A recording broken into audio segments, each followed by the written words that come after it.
Hi everyone, I'm Claudia from Unfiltered with Claudia, and today we will be visiting Gunwi in South Korea, which is about 1 hour away from Daegu, South Korea. Now, I got my ticket through Klook, the app, and it was a 35,000 Korean won, which is about 28 to $30.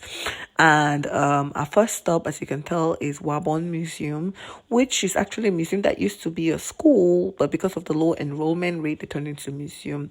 We first made some rice wine vinegar makioli, and this was an amazing experience to have. The lady actually has a workshop, and she took us through the steps. Our guide was able to translate because she was Korean, and I do not understand Korean as well as the locals that were with us. So we're able to make the rice wine vinegar, and this is just her taking us through the steps. Basically, she did some of the steps for us already, but we're able to just go ahead and assist her with little things on how to cut the lemon, cut the apples. So this is pretty easy to make. You just need lemons, apples, the flowers, whatever flowers you want to use. In this case, I think we use marigold flowers and vinegar and sugar. So she was telling us how to cut the lemons. Basically, you want to cut off the edges of the lemons first, because if you don't cut them off, they're just going to be too bitter. When you're cutting this, less of the lemon skin and more of the lemon, and you want to cut it really small. As you can see, she was showing us the sizes, how to cut it. She then told us to jump in, and that's exactly what we did. The next step was to cut the apples. After cutting the lemon and the apples thinly sliced, we then went ahead and put everything in a pan together in preparation to add the vinegar and all the other stuff that we needed. So this is us putting everything together because everyone had a chance to slice it really thin. Some people were really struggling. I don't like to cook. I don't cook. So yeah, my knife work definitely needed some work, but we got it done, and the apples were really good. Right now, it's apple season in South Korea, so the apples are really chunky, juicy, and they taste amazing. This is the vinegar we used, and obviously I can't read it, but this is the vinegar we used. We turned everything in the pot, put all the vinegar in the pot. Then we took the apples and the lemon mix, we put it inside. We took our flowers, which again, the instructions say that you're supposed to wash the flowers and dry them before you do this. So she had already pre-cleaned, pre-washed, pre-dried this. So we didn't have to waste time and whatnot. So this was a very short, condensed workshop that she did for us in less than 40 minutes. After we turned all the vinegar in the pot, it was time to mix everything all together. So first she weighed the apples, she had weighed the flowers previously. And again, this is just to make sure we're getting our measurements accurately, right? Because the amount of lemon and apples that we put into the mixture determines the amount of sugar that we do put. So she's able to mix this all up. Remember, the vinegar is already in there, so the only thing right now we're waiting for is the sugar. For someone who's not a fan of cooking, I rely too much on the spirit of my ancestors to tell me when to stop when I am in the kitchen or when I finally make it to the kitchen. So this is the amount of sugar that she put in. Basically about 2 cups from what she was saying. I don't even know what that looks like. After weighing the sugar, she then turned all of that into the mixture that we had previously. And then all we had to do now was stir and stir and stir to make sure all the sugar is diluted. So using that spoon, we all took turns stirring to making sure that we stirred the fruits and the flowers. Now, guys, this is very dependent on flavor profile preference. If you like it to be much more sour, your rice wine, the makioli we're making, you're going to have to put in much more vinegar. If you want it to be much more sweet, you're going to have to put in a lot more fruit to it. This is to include apples, just saying as an example for the rice wine we're doing right now. So she's still mixing. We mixed for a good while then before she took it to the kitchen. After waiting for about 20 minutes, our drinks were finally ready. Now all we had to do was separate them into our little jars that we get to take home.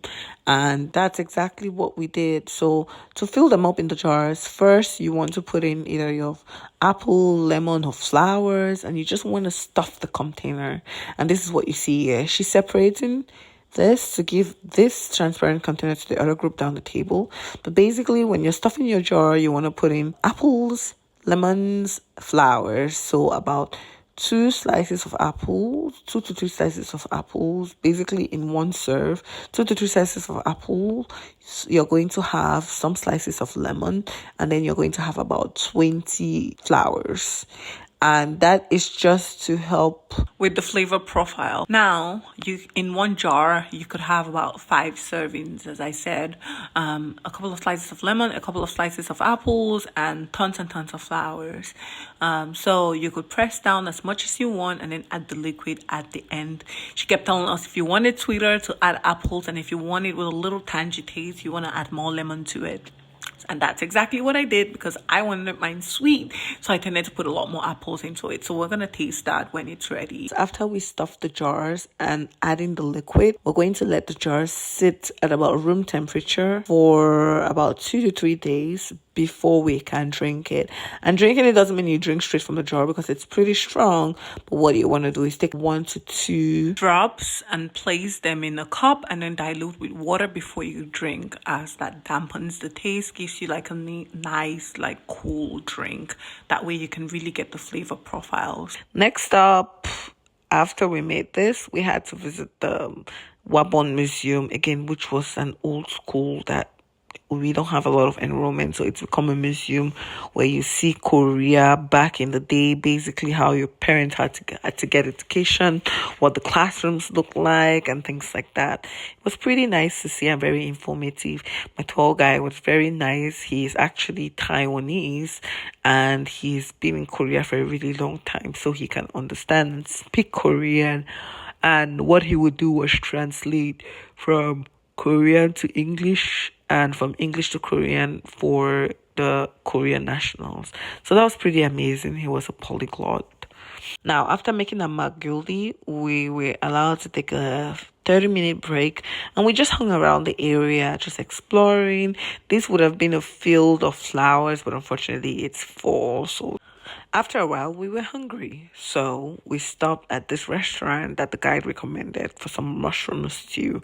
And let me tell you, this was delicious. It was paired with some rice wine and a lot of banchan, which are basically like free side plates.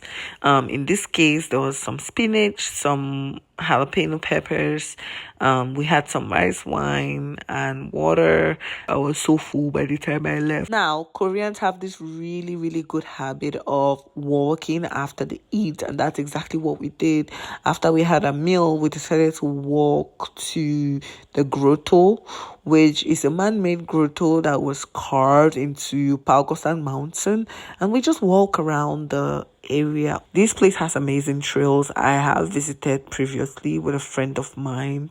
If you want to come here, definitely get one day and you can hike the mountain and go and explore other little areas in town. Our next stop was to make some rice wine bread, and this was so fun in an unexpected way that it was really, really tasty. So we went ahead and made the bread according to the recipe, which she shared with all of us. And again, she was like, at the end of the day, when you're making this bread, it's up to you to decide what topping you want to put.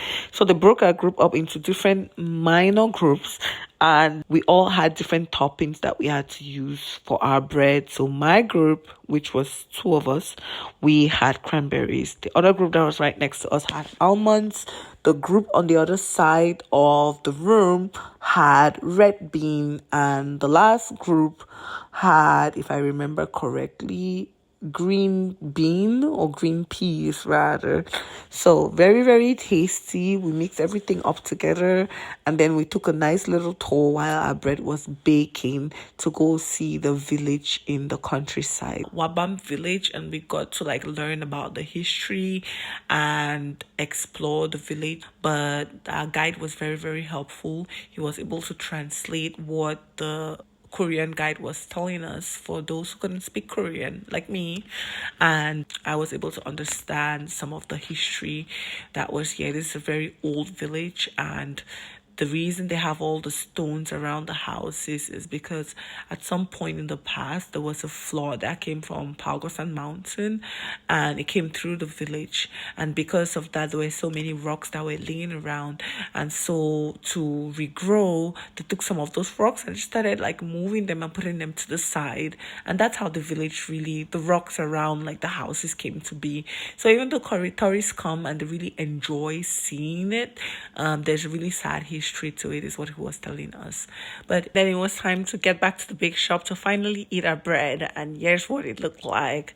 As you can tell, the bread was very, very spongy, and the best way to eat this was just to put on some gloves and dig in. The popular vote was the green peas followed by the cranberry. I might be biased, but I love the cranberry more. After eating a couple of bites, I was so full that all I did for the rest of the trip was sleep on my way back home. However, thank you for watching and see you next time.